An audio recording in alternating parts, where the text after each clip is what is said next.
Olá, estudantes! Eu sou a monitora Silvana Santos e nós vamos fazer hoje uma revisão de todas as classes literárias que eu dei para vocês durante todo esse ano, tá? Então vamos começar. Bom, a nossa primeira questão é de 2011. Ela fala o seguinte: sob a literatura produzida no primeiro século da vida colonial brasileira, é correto afirmar que, letra A, é formada principalmente de poemas narrativos e textos dramáticos que visavam a catequese? Não, essa letra está incorreta, porque não era texto dramático que visava a catequese. Então, já está incorreto. Inicia com prosopopéia de Bento Teixeira? Errado também, porque ela não inicia com prosopopéia, porque nessa época não se tinha uma literatura formada, uma literatura brasileira. Então, não tinha livro, não tinha poema, não tinha nada, era só apenas as cartas. Então, a letra B está incorreta. Letra C. É constituída por documentos que informam acerca da terra brasileira e pela literatura jesuítica. Correto. Essa é a alternativa correta. Eram as cartas, né, os documentos em que eram escritos para Portugal, né? Lembra que a gente falou sobre isso? Então, a alternativa correta é a letra C. Bom, a letra D. Os textos que a constituem apresentam evidentes preocupações artísticas e pedagógicas. Falso, não tem preocupação com nada artístico nem nada pedagógico, era apenas com em relatar aí a nova terra, né?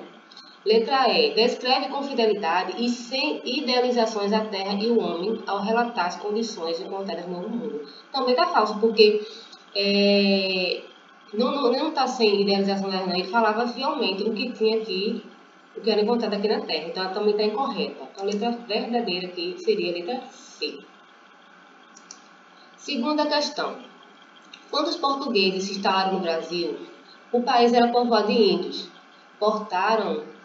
Importaram, depois da África, grande número de escravos.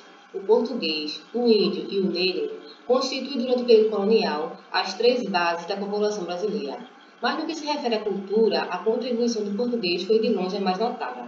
Durante muito tempo, o português e o tupi viveram lado a lado como línguas de comunicação. Era o tupi que utilizavam os bandeirantes nas suas expedições. Em 1694, dizia o padre Antônio Vieira que as famílias dos portugueses e índios em São Paulo estão tão ligadas hoje umas com as outras que as mulheres e os filhos se criam mística e domesticamente. E a língua que nas ditas famílias se fala é a dos índios, e a portuguesa, a vão os meninos aprender a escola. A identidade de uma nação está diretamente ligada à cultura de seu povo. O texto mostra que, no período colonial brasileiro, o português, o índio e o negro formaram a base da população e que o patrimônio linguístico brasileiro é resultado da letra A. Contribuição dos índios na escolarização dos brasileiros. Essa alternativa está falsa, porque o índio não contribuiu, de acordo com o texto, né? Não está dizendo aí que o índio ele contribuiu com a escolarização, até porque os índios não, vamos dizer assim, não eram escolarizados. Então não tinha como eles escolarizar os brasileiros, não teria como, né? Letra B. Diferença entre as línguas dos colonizadores e dos indígenas. Então, essa também está incorreta, porque o texto está falando aqui, não está falando que há uma diferença entre a língua dos colonizadores e dos indígenas. Ele está falando o seguinte, que eles aprenderam os dois, né? Tanto é que o padre Antônio fala o seguinte, né? Que um fala nas famílias e o outro fala na escola, porque na escola eles aprendem português. E em casa, no dia a dia, né? Eles falam a língua dos índios.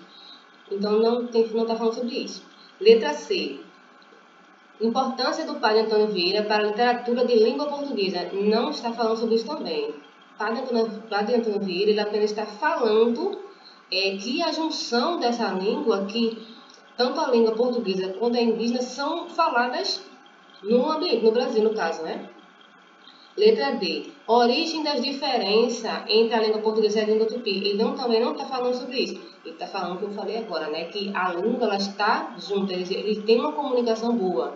Né? Tanto é que ele fala assim, ó, durante muito tempo o português e o tupi viveram lado a lado como línguas de comunicação. Então, tanto era falado a língua tupi quanto a língua dos portugueses. Então, isso também está incorreta. Letra A. Interação pacífica no uso da língua portuguesa e da língua tupi.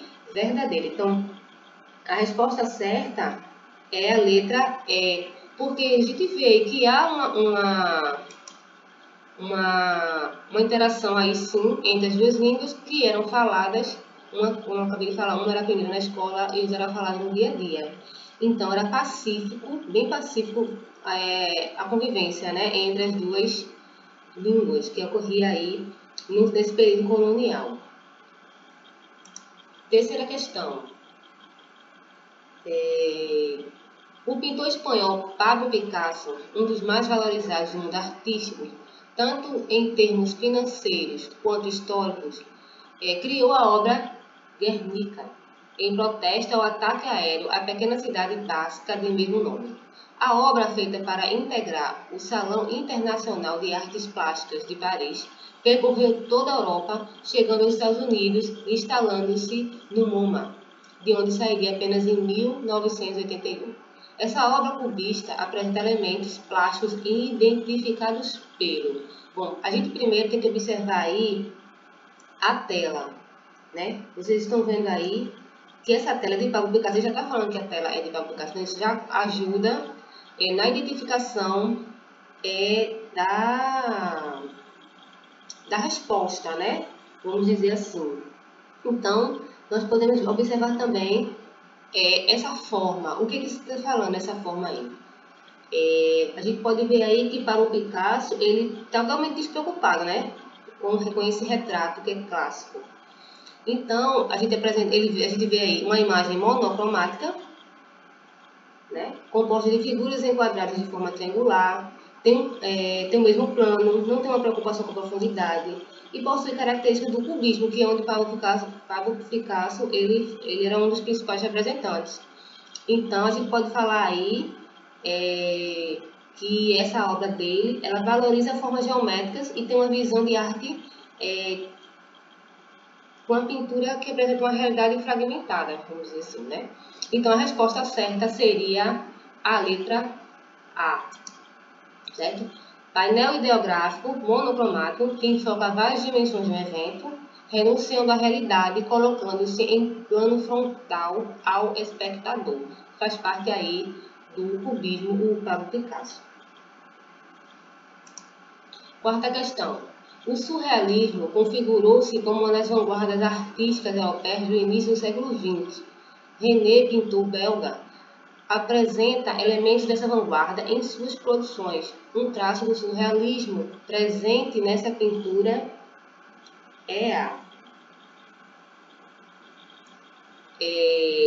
nós vemos aí o que a gente está observando nessa imagem. Primeiro, ele já está falando que é surrealismo, que já é uma positividade, né? Que faz parte das vanguardas europeias. Então, a gente tem que observar o quê? Tem uma foto, uma imagem de um homem, onde tem uma imagem das próprias costas dele, né? E isso faz parte do surrealismo, né? Que ele já está falando que foi um movimento artístico que buscava trazer cenários absurdos, coisa que não tem lógica, né? Valorizando o universo dos sonhos. E também eles se embasavam também na psicanálise de Freud. Então, esses elementos aí são bem absurdos, né? Com imagens ilógicas do homem refletido de costas no espelho, que traduz bem aí essa vanguarda europeia, que é o surrealismo, né? Que o próprio nome já fala, de coisas absurdas. Então, a gente pode falar aí que a resposta correta é a letra A, justa posição de elementos díspares observada na imagem do homem no espelho, porque essa imagem aí tem duas imagens dele de costas, isso é algo impossível de se ter, né? Que faz parte da característica do surrealismo. Quinta questão. A Semana de Arte Moderna, ocorrida em 1922, inaugurou o movimento modernista no Brasil. A primeira fase do modernismo literário brasileiro, que durou de 1922 a 1930, teve como principal característica: letra A, uso de poemas de forma fixa como soneto. Letra B, linguagem rebuscada e acadêmica. Valorização das raízes culturais brasileiras. Pessimismo e oposição ao romantismo. Não, né? Foco em temas relacionados com a colonização também não. Tá bem fácil essa aqui. A resposta correta é a letra C, porque é a valorização das raízes culturais brasileiras. Lembra que na primeira semana da arte moderna que a gente falou, que faz parte do 1922 a 30, né? ela tinha esse objetivo de trazer a cultura brasileira na época, né? Que era justamente o início de tudo, do início do modernismo. Então estava muito recente. Eles queriam muito se desprender, né? E queria algo brasileiro mesmo, né? Então eles tinham, nesse momento aqui, foi o começo do nacionalismo, né? E o ufanismo, que sustentou aí a valorização de uma cultura totalmente brasileira. Então a resposta certa é a letra C. É bem fácil essa. Vamos para a sexta questão. Essa aqui é uma questão bem recente, de 2019. Né? Por isso que eu trouxe ela para vocês. Ela fala o seguinte: nós queremos cantar o amor ao perigo, o hábito da energia e da temeridade. 2. A coragem, a audácia, a rebelião serão elementos essenciais de nossa poesia. 3. A literatura exaltou até hoje a imobilidade pensativa, o êxtase, o sono. Nós queremos exaltar o movimento agressivo, a insônia febril, o passo de corrida, o salto mortal, o bofetão e o soco. 4. Nós afirmamos que a magnificência do mundo enriqueceu-se de uma beleza nova, a beleza da velocidade. Um automóvel de corrida com seu cofre enfeitado com tubos grossos, semelhantes a serpentes de hálito explosivo. Um automóvel rugidor, que parece correr sob a metralha. É mais bonito que a vitória de Samotrácia. 5. Nós queremos entoar hinos ao homem que segura o volante, cuja arte ideal atravessa a Terra, lançada também numa corrida sobre o circuito da sua órbita. 6. É preciso que o poeta prodigalize com ardor, fausto e munificência, para aumentar o entusiástico fervor dos elementos primordiais. O documento de Marinetti, de 1909, propõe os referenciais estéticos do futurismo que valorizam letra A composição estática, não, né?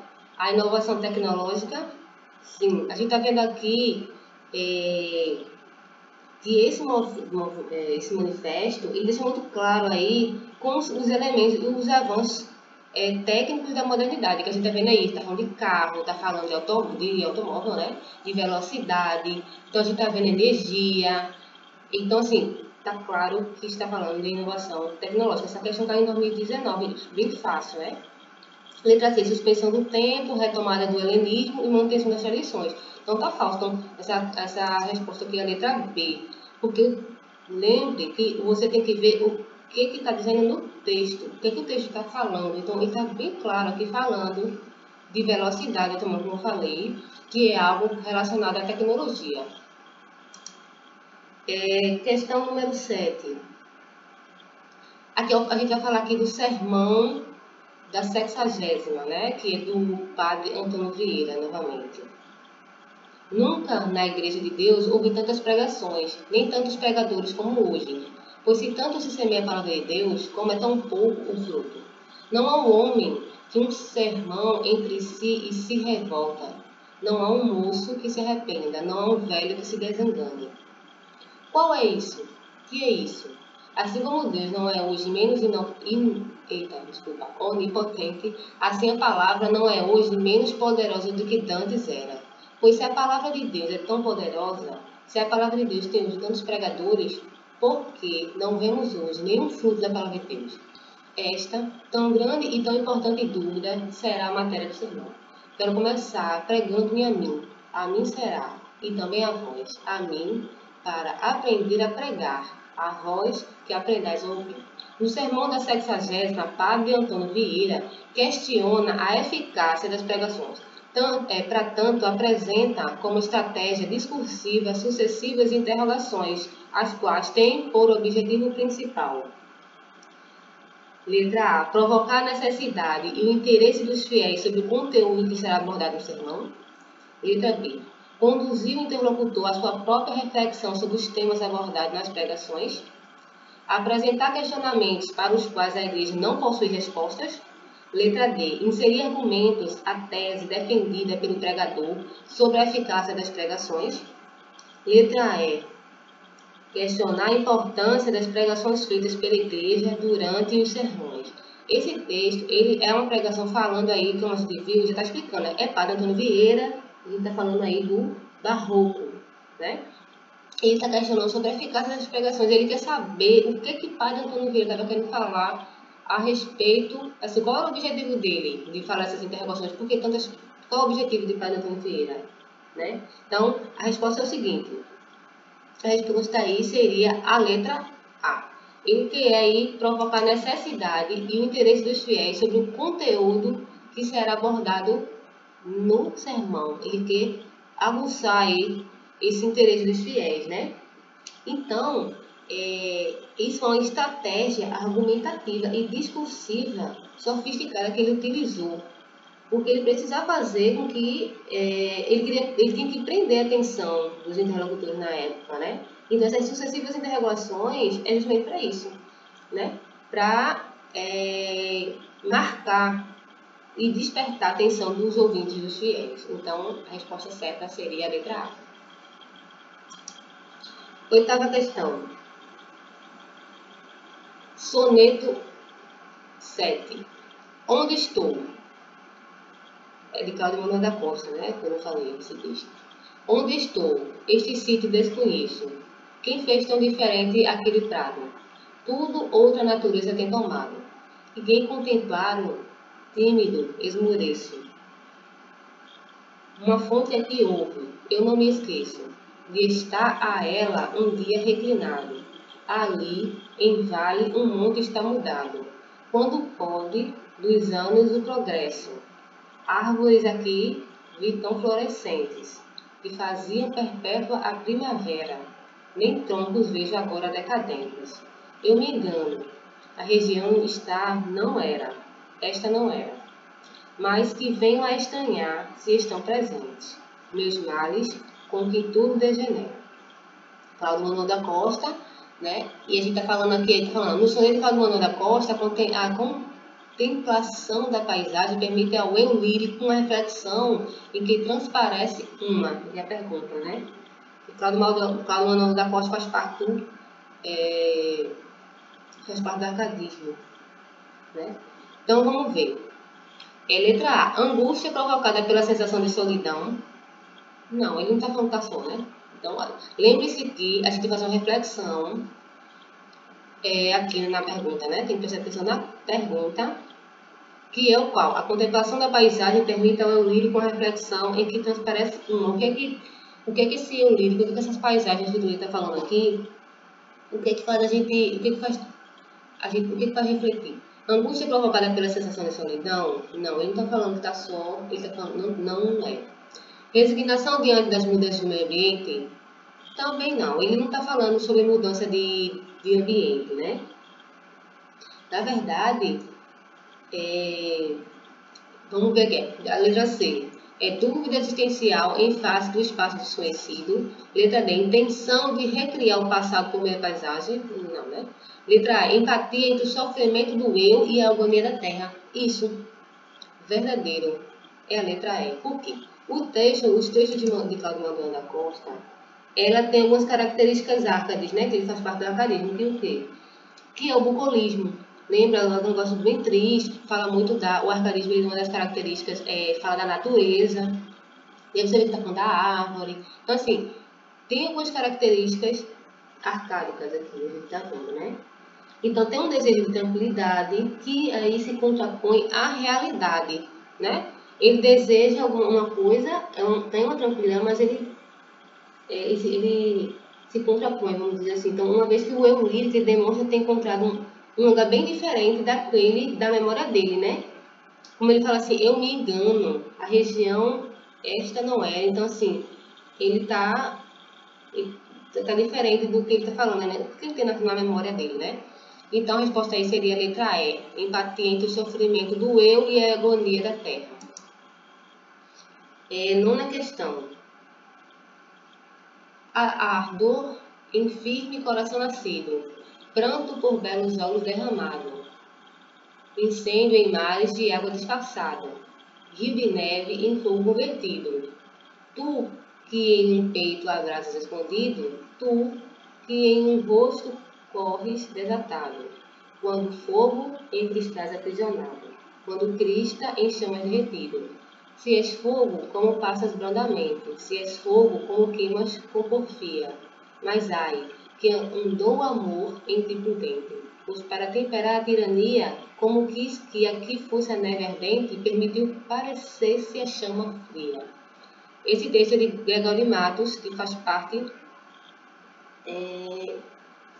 Gregório de Matos, ele faz parte do Barroco. Então, assim, você está vendo que eu li bem difícil, né? Porque lembra quais são as características, né? É uma linguagem bem rebuscada. Ele fala bem difícil de entender, né? A gente pode perceber também que há um dualismo aí nos versos dele, né? Então, uma mistura de religiosidade com sensualidade, misticismo e erotismo, né? Um valor aí terreno com coisas espirituais, entendesse? Então, tem todas essas características dentro desse texto de Gregório de Matos. Então, vamos às alternativas, né? Letra A, temática naturalista, assimetria total de construção, ordem direta, predominante sobre a ordem inversa, imagens que prenunciam o romantismo.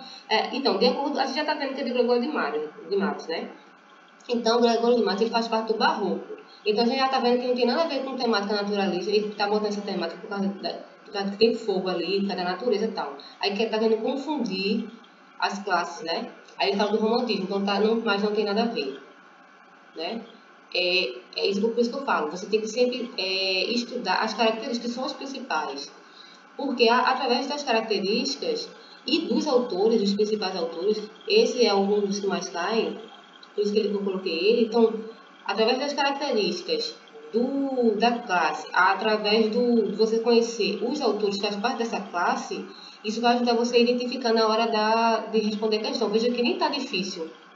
Já tem, na própria questão já fala que foi de Gregório de Matos. Aí você já se liga, tá? Gregório de Matos é quem? É Barroco. Eita, o Barroco fala de quê? É uma linguagem bem difícil, você já está vendo que acho que eu fiz ruim aqui de ler. Então, tem essa dificuldade, tem o erotismo como difícil, tem uma religiosidade. Lógico que tem outras classes que também tem, que são parecidas às características, né? Você não pode só ficar nas características, mas ajuda bastante. Até porque, se você está vendo que é Gregório de Matos, que ele faz parte do Barroco, vai dar para você se lembrar, porque é bem mais fácil quando você vê o autor, é mais fácil de você lembrar das características, entendeu? Então vamos lá, letra B, trocadilhos, predomínio de metonímias e de símiles, a dualidade temática da sensualidade e do refreamento, antítese claras dispostas em ordem direta. Letra C, síntese segundo a ordem lógica do classicismo, ao qual o autor buscava imitar predomínio nas metáforas e das antíteses temática da fugacidade do tempo e da vida. Não tem nada a ver. Veja que já não é classicismo, né? Eu falo agora, é barroco. Não está certo. Letra D, dualidade temática da sensualidade e do refreamento, construção sintática por simétrica, por simetrias sucessivas, que simetria corrido, né? O texto. Predomínio figurativo das metáforas e pares antitéticos que tendem para o paradoxo. A verdade é essa aqui. A letra C, ou a letra D, desculpa, é a verdadeira, né? Letra E, verificação clássica, temática neoclássica, síntese preciosista, evidente no uso da síntese, dos neocolusos das alegorias de construção assimétricas. A letra D é a resposta verdadeira. 10ª questão. Anoitecer o tema. Esbraseia o ocidente na agonia. O sol, aves em bandos destacados, por céus de ouro e púrpura raiados, fogem, fecha-se a pálvora do dia, delineiam-se além da serrania, os vértices de chamas aureolados, e em tudo em torno esbatem, derramados, uns tons suaves de melancolia. Um mundo de vapores no ar flutua, como uma informe nódoa avulta e cresce, a sombra à proporção que a luz recua. A natureza apática esmaece. Pouco a pouco, entre as árvores, a lua surge trêmula, trêmula, anoitece. Composição de formato fixo, o soneto tornou-se um modelo particularmente ajustado à poesia parnasiana. no poema de Raimundo Corrêa, remete a essa estética. Veja que coisa boa, essa questão aqui é de 2019. Veja como não está difícil. Já está dando aqui a clássica parnasianismo, que está falando de Raimundo Corrêa. Ele só quer saber a estética, como é feito o texto, apenas isso. Aí, as alternativas são as seguintes. As metáforas inspiradas na visão da natureza. Letra B, ausência de emotividade pelo lírico. A retórica ornamental é desvinculada da realidade. O uso da descrição como meio de expressividade. O vínculo a temas comuns à antiguidade clássica. Ele quer saber aqui a estética do que está sendo feito, do que está sendo escrito. Aí você vai lembrar também das características que eu falei para você, né? Como a gente está vendo aqui, o uso da descrição é uma das principais características da poesia parnasiana, né? Aí a gente pode observar no trecho que começa, né? Esbraseia o ocidente na agonia, o sol, aves em bandos destacados, corcéus de ouro e púrpura raiados. Então, é uma descrição, é a parte que a gente está vendo aí da resposta, né? Da questão, que seria aí a letra B. 11ª questão. Vida obscura. Ninguém sentiu o teu espasmo obscuro, ó, ser humilde entre os humildes seres. Embriagado, tonto de prazeres, o mundo para ti foi negro e duro. Atravessaste em um silêncio escuro a vida presa a trágicos deveres, e chegaste ao saber de altos saberes, tornando-te mais simples e mais puro. Ninguém te viu o sofrimento indireto, magoado, oculto e aterrador, secreto, que o coração te apunhalou no mundo. Mas eu, que sempre te segui os passos, sei que a cruz infernal tendeu-lhe os braços, e o teu suspiro, como foi profundo. Cruz e Souza, né? Com uma obra densa e expressiva no simbolismo brasileiro, Cruz e Souza transpôs para seu lirismo uma sensibilidade em conflito com a realidade vivenciada. No soneto, essa percepção traduz em letra A, sofrimento tácito diante dos limites impostos pela discriminação. Letra B, tendência latente ao vício como resposta ao isolamento social.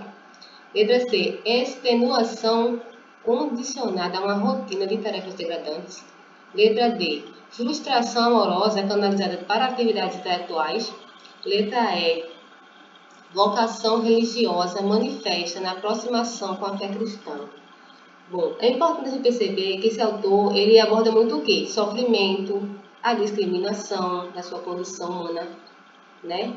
Porque ele era negro, eu até falei isso, ele era negro, né? Então ele sofreu muito preconceito com isso e ele vivia num momento de pós-abolição, né? Que a gente pode perceber aí na resposta, que já está na cara, né? No poema não há apresentação de nenhum tipo de vício do eu lírico ou a queixa de uma rotina de tarefa, mas assim, ele faz uma denúncia social, que é no caso aí o preconceito, né? Então a alternativa B e C está errada. Aí, o que a gente pode dizer? Que a resposta certa seria a letra A, porque ele fala claramente como é que se diz, do sofrimento dele relacionado à discriminação pela cor, né? E ele não faz aí referência ao sentimentalismo amoroso também, não tem nada de amor. Não, ele diz respeito, falando à discriminação social. Então a letra D também está errada e a letra E também, né? Porque não tem traço religioso, não tem nada a ver, certo?